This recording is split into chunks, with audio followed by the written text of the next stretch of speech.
नमस्कार, स्वागत है आप सभी का हमारे YouTube channel socio Q point पर। तो आज के इस वीडियो में हम लेकर आए हैं बहुविकल्पीय प्रश्न जो कि आपको समाजशास्त्र से संबंधित सभी एग्जामों में के लिए महत्वपूर्ण होगा। तो चलिए शुरू करते हैं आज का MCQ। पहला क्वेश्चन है, निम्नलिखित औजारों में से किस औजार से एक नीरव क्रांति हुई जिससे घुमंतू से कृषक समाज में बदलाव आ गया? तो किससे हुआ, किस औजार का निर्माण हुआ था? तो कुदाल का निर्माण कब हुआ था? नवपाषाण काल में। ऑप्शन डी इसका राइट आंसर हो जाएगा। अगला क्वेश्चन है, सूची 1 को सूची 2 से मिलान करना है। एक तरफ लेखक दिए गए हैं और एक तरफ उनके द्वारा लिखित पुस्तकें दी गई हैं। पहला है इसमें मैक्स वेबर ने कौन सी बुक लिखी थी? तो इन्होंने लिखा था इकोनॉमी एंड सोसाइटी। डेरनडार्फ की कौन सी बुक है? इनका बुक है class and class conflict in industrial society.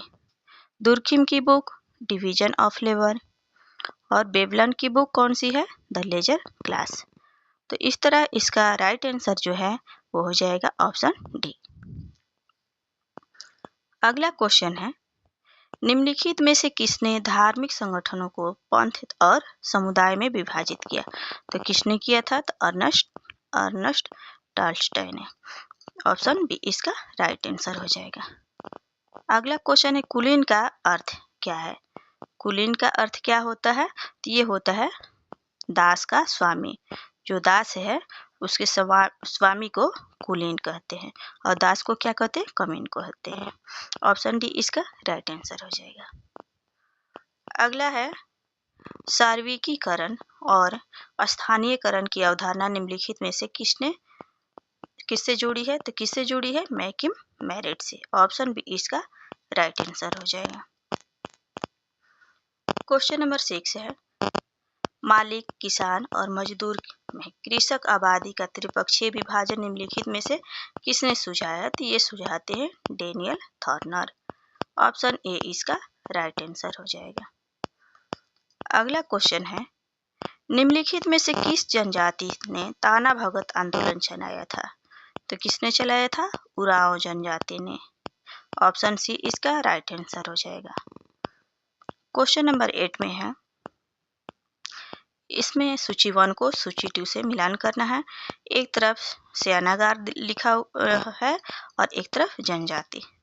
तो रंगभंग किस में पाया जाता है? तो ये भोटिया जनजाति में पाया जाता है।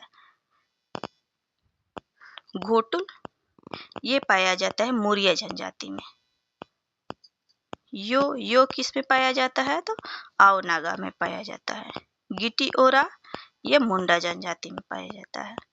तो इस तरह इसका राइट आंसर जो है ऑप्शन बी हो जाएगा। अगला क्वेश्चन है, निम्नलिखित कथनों पर विचार कीजिए। आर.के. मर्टन ने होपी के वर्षा नृत्य की चर्चा की है। होपी में वर्षा नृत्य की चर्चा की है। किस पे की है? किस संदर्भ में? तो अव्यक्त प्रकार के संदर्भ में, या सापेक्ष वंचना के संदर्भ में, या संदर्भ समूह के संदर्भ में, या अव्यक्त प्रकार के संबंध में। तो इन्होंने क्या किया था? प्रकट प्रकार और अप्रकट प्रकार की चर्चा की थी। तो ए ऑप्शन सही हो जाएगा, अव्यक्त यानी कि अप्रकट प्रकार। और चौथा हो जाएगा व्यक्त मतलब प्रकट प्रकार के संदर्भ में। तो इस तरह इसका राइट आंसर जो है वो ऑप्शन सी हो जाएगा। क्वेश्चन नंबर 10 है, निम्नलिखित कथनों पर विचार कीजिए। इनमें से कौन सा सही है ये बताना है। तो इसमें पहला है, अब शक्ति से पहले की तरह ना होकर, अब शक्ति पहले की तरह ना होकर वर्ग में स्वतंत्र हो गई है। तो बिल्कुल सही है। भूमि स्वामित्व अब शक्ति ग्रहण में एक निर्णायक तत्व नहीं रह गया है। ये भी सही है। और सारी भी चीजें हैं।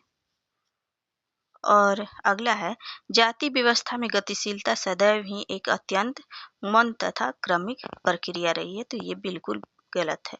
तो इस तरह इसका राइट आंसर जो है ऑप्शन सी हो जाएगा, 1 और 2।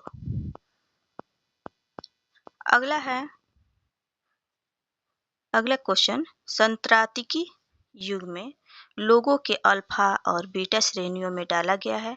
निम्नलिखित में से कौन अल्फा श्रेणी में आता है? तो कौन आता है? प्रशिक्षित, वैज्ञानिक और व्यवसायी। ऑप्शन डी इसका राइट आंसर हो जाएगा। क्वेश्चन है जनसंख्या सूची स्तंभ किससे जुड़ा है? जनसंख्या सूची स्तंभ किससे जुड़ा है? तो ये जोड़ा जाता है आयु और लिंग संरचना। ऑप्शन बी इसका राइट आंसर हो जाएगा। क्वेश्चन नंबर 13 है कि सोरोकिन के परिवर्तन के सांस्कृतिक सिद्धांत से निम्नलिखित सिद्धांतों में से कौन सा एक संबंध नहीं है? इसमें बताना है नहीं है। तो ए दिया है चक्रीय परिवर्तन का सिद्धांत, तो इन्होंने दिया था। बी है सर्वव्यापी परिवर्तन का सिद्धांत और सी है सीमा का सिद्धांत। तो चक्रीय परिवर्तन के सिद्धांत को इन दोनों नामों से, सर्वव्यापी परिवर्तन का सिद्धांत और सीमा का सिद्धांत, ये दोनों नामों से ही जाना जाता है। तो ये ए, बी और सी तीनों का तीनों सही है। तो इसमें पूछ रहा है कि कौन सा संबंधित नहीं है, तो ऑप्शन डी इसका राइट आंसर हो जाएगा। चलिए अगला देखते हैं हम लोग। अगला क्वेश्चन है निम्नलिखित में से कौन सामाजिक परिवर्तन के तकनीकी निर्धारणवाद में विश्वास रखता है? विश्वास कौन करता है? तो ये करते हैं हस्टिन वेवलन। ऑप्शन डी इसका राइट आंसर हो जाएगा। चलिए अगला क्वेश्चन देखते हैं। क्वेश्चन नंबर 15, हिंदू जीवन दर्शन के अनुसार 4 युग होते हैं। निम्नलिखित में से कौन सा युग इन युगों का सही क्रम बताता है? तो सबसे पहले कौन सा युग आता है? सबसे पहले सतयुग आता है, उसके बाद में त्रेता युग आता है, उसके बाद में द्वापर युग आता है और उसके बाद में कलयुग आता है। तो ऑप्शन सी इसका राइट आंसर हो जाएगा। और आप सब कमेंट में जरूर बताइएगा कि आज के वर्तमान युग को कौन सा युग कहा जाता है। चलिए अगला क्वेश्चन देखते हैं। अगला क्वेश्चन है कि निम्नलिखित में से किसने कहा कि सारी संस्कृतियां बसंत, ग्रीष्म, पतझड़, शरद के समान नियमित क्रमित चरणों से गुजरती है? तो ये कहते हैं स्पेंगलर। ऑप्शन बी इसका राइट आंसर हो जाएगा। अगला है निम्नलिखित में से कौन सा कथन सही है? इसमें से बताना है कि कौन सा कथन सही है। तो इरविन गॉफमैन के अनुसार सामाजिक भूमिका की अवधारणा का उद्गम है, क्या है? नाटकीय प्रतिवेश। ऑप्शन ए इसका राइट आंसर हो जाएगा।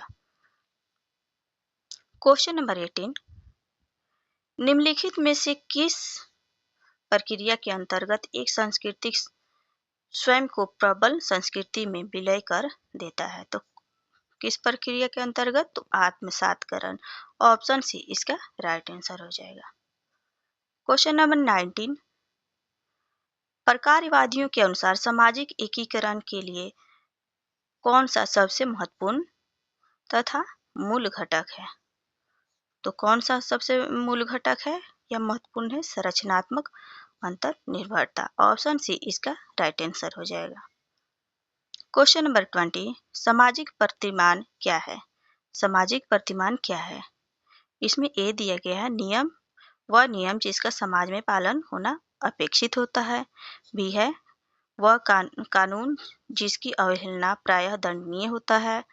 सी है सिद्धांत जो समाजशास्त्र में सामान्य माना जाता है। और डी है संहिताएं जो पवित्र ग्रंथ में निर्धारित की गई हैं।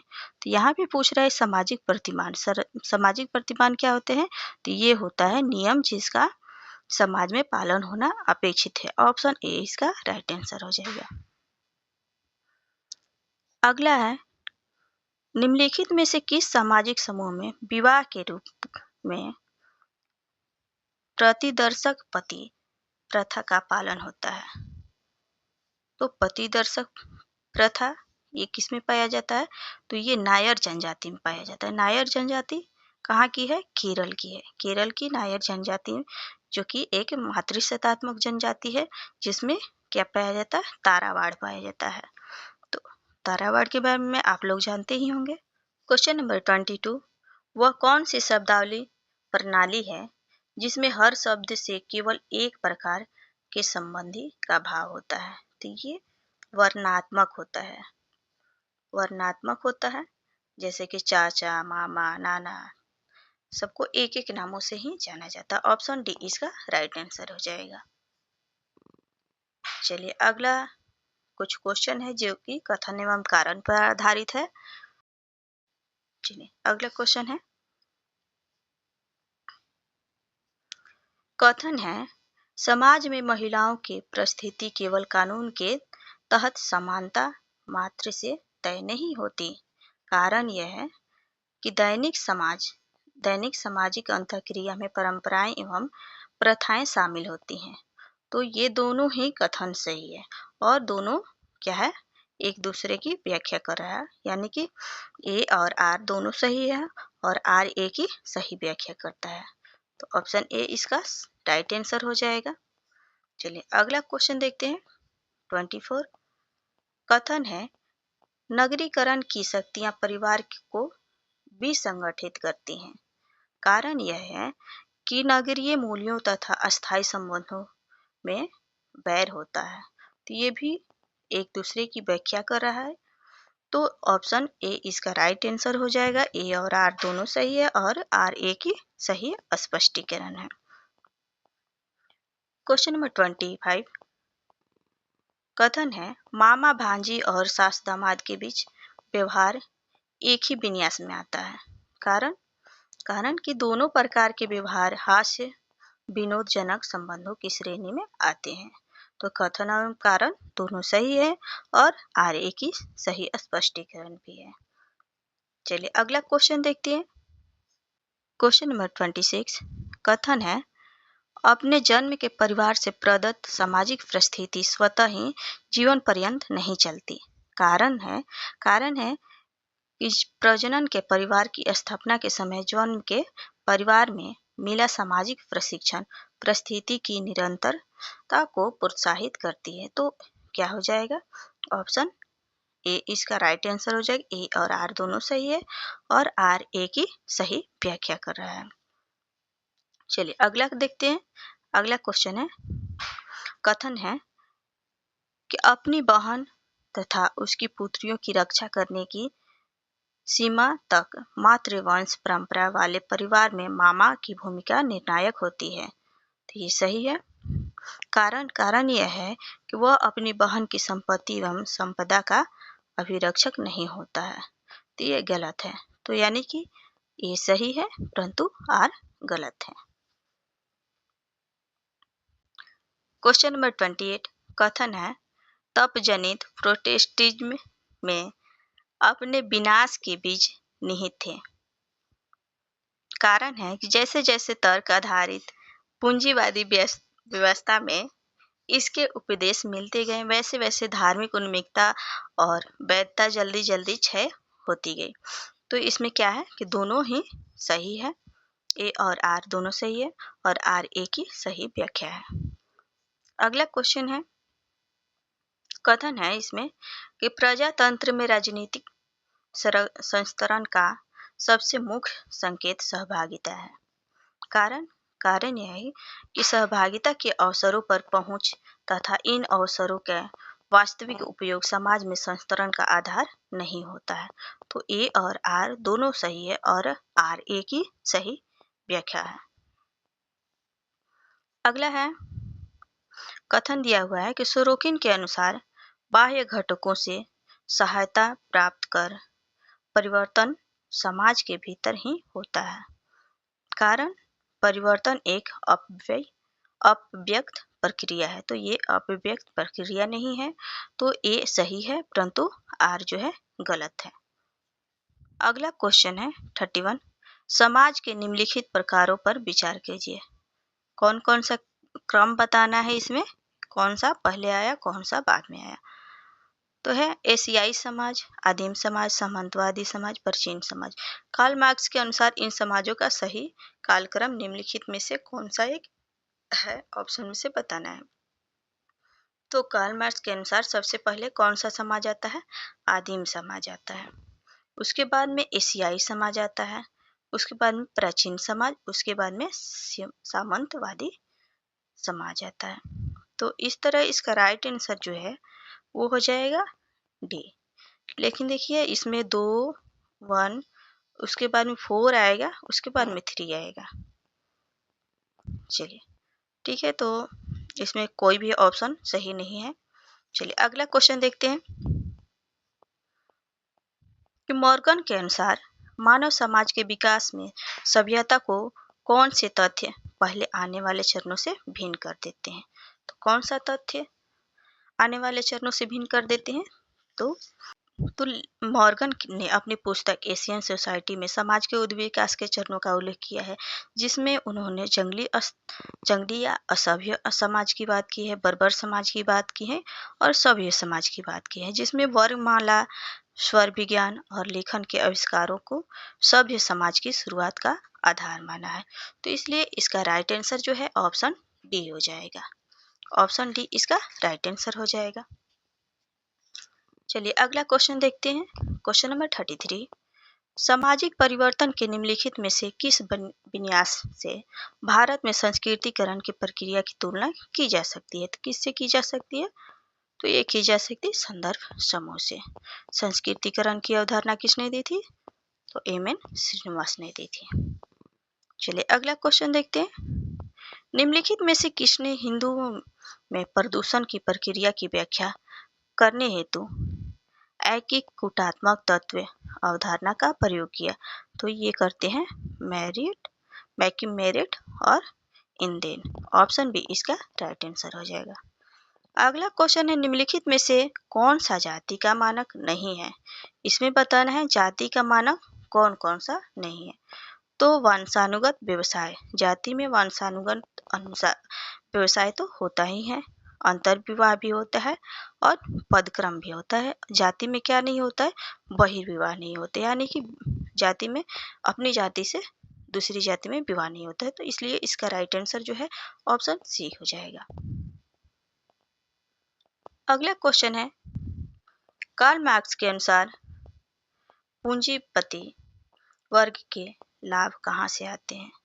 कार्ल मार्क्स के अनुसार पूंजीपति वर्ग के लाभ कहाँ से आते हैं? तो वो कामगारों द्वारा सृजित अतिरिक्त मूल्यों के द्वारा आता है। ऑप्शन बी इसका राइट आंसर हो जाएगा। अगला क्वेश्चन है, निम्नलिखित में से किसने सामाजिक स्तरण को सामाजिक प्रतिष्ठा और भौतिक प्रतिफलों का असमान विभाजन की तरह देखा है? तो किसने देखा है? तो किंग्सले डेविस और मोर। ऑप्शन बी इसका राइट आंसर हो जाएगा। अगला है, निम्नलिखित कथनों पर विचार कीजिए कि मातृ स्थानिक आवास के अंतर्गत कौन सा आता है? तो ये कौन सा आएगा? पहला है, इसमें दिया हुआ है कि पत्नी को पति के पिता के घर में रहना पड़ता है, यानी कि तो ये तो पितृ समाज में होता है। पत्नी को कहाँ जाना होता है? पति के पिता के घर में जाना होता है। यहाँ पे मातृ स्थानिक पूछ रहा है। माँ को दामाद के घर जाना पड़ता है, ये भी नहीं है।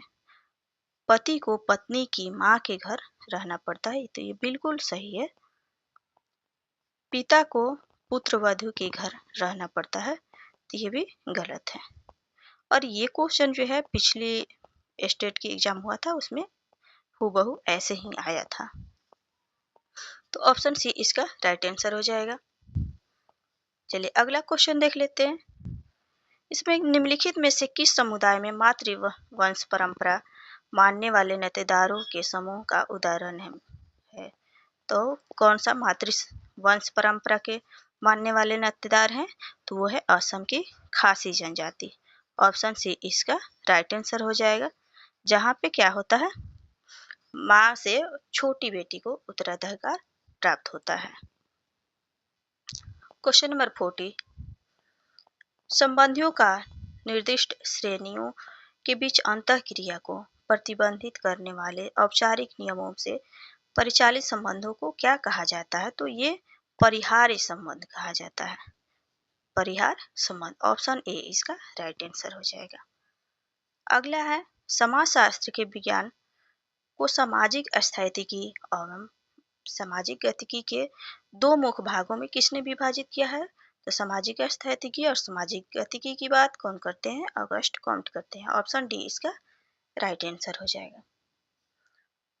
अगला है, निम्नलिखित कथनों पर विचार कीजिए। पहला है, सामाजिक संस्तरण की प्रकारवादी सिद्धांत ने सामाजिक संस्तरण को प्रतिफल तंत्र जिसके फलस्वरूप सामाजिक प्रतिष्ठा में परिवर्तन होता है के रूप में व्यक्त करने पर बल नहीं दिया है। तो नहीं दिया है, ये गलत है। दूसरा दिया गया है कि जहाँ तक सार्वजनिक नीतियों का संबंध है, सामान्यतः सामाजिक संस्तरण कि प्रकारवादी सिद्धांतों को माना जाता है कि क्योंकि वे यथापूर्व स्थिति को समर्थन देते हैं और उन्हें प्रतिबिंबित करते हैं। तो ये सही हो जाएगा। तो इस तरह इसका राइट आंसर जो है ऑप्शन बी हो जाएगा, केवल और केवल 2। क्वेश्चन नंबर 43, वो कौन सा महाराजा थे जिसके संरक्षण में महाराष्ट्र के दलित आंदोलन फला फूला? तो ये कोल्हापुर का महाराज थे। कहाँ के? कोल्हापुर का महाराज थे, जिन्होंने अंबेडकर को पढ़ने में मदद की थी। अगला है, निम्नलिखित में से किस राज्य में 1960 के दशक में नक्सल आंदोलन का उद्भव हुआ? नक्सल आंदोलन का उद्भव कहाँ पे हुआ था? पश्चिम बंगाल में। ऑप्शन बी इसका राइट आंसर हो जाएगा।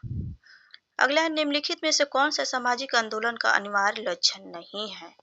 इसमें बताना है कौन सा अनिवार्य लक्षण नहीं है। तो ये क्रांति हो जाएगा। ऑप्शन बी इसका राइट आंसर हो जाएगा। क्वेश्चन नंबर 46, निम्नलिखित में से किस जनजाति ने झारखंड आंदोलन चलाया? तो ये संथाल जनजाति ने। ऑप्शन सी इसका राइट आंसर हो जाएगा। अगला क्वेश्चन है कि निम्नलिखित में से कौन सा एक कृषक आंदोलन था? खिलाफत आंदोलन, महिला मुक्ति आंदोलन, तेलंगाना आंदोलन या झारखंड आंदोलन? तो ये तेलंगाना आंदोलन क्या था? कृषक आंदोलन था। ऑप्शन सी इसका राइट आंसर हो जाएगा। क्वेश्चन नंबर 48, अपने पिता की बहन के प्रति मामत्व भूमिका के समान विशेष भूमिका को कहा जाता है, क्या कहा जाता है? पितृस्वाधिकार जन भूमिका। ऑप्शन ए इसका राइट आंसर हो जाएगा। अगला क्वेश्चन है, जब समुदाय में 2 या अधिक सगोत्रीय अवयव हो तो उन्हें क्या कहा जाता है? तो इसे मोइटी कहा जाता है। ऑप्शन ए इसका राइट आंसर हो जाएगा। चलिए आखिरी क्वेश्चन है, सूची 1 को सूची 2 से मिलान करना है। किस चीज की अवधारणा किन्होंने दी थी? तो परिहार संबंध की बात किसने किया था? तो पेडलर ने, एफ.जे. पेडलर। वर्जना की बात किसने की? तो फ्रेजर ने की। वर्गात्मक पदावली ये किसका है? तो ये मॉर्गन का है, एल.एच. मॉर्गन। टोटमवाद ये इमाइल दुर्खिम का है। तो इस तरह इसका राइट आंसर जो है कौन सा हो जाएगा? ऑप्शन डी इसका राइट आंसर हो जाएगा। चलिए, तो वीडियो को लास्ट तक देखने के लिए आपका बहुत बहुत धन्यवाद।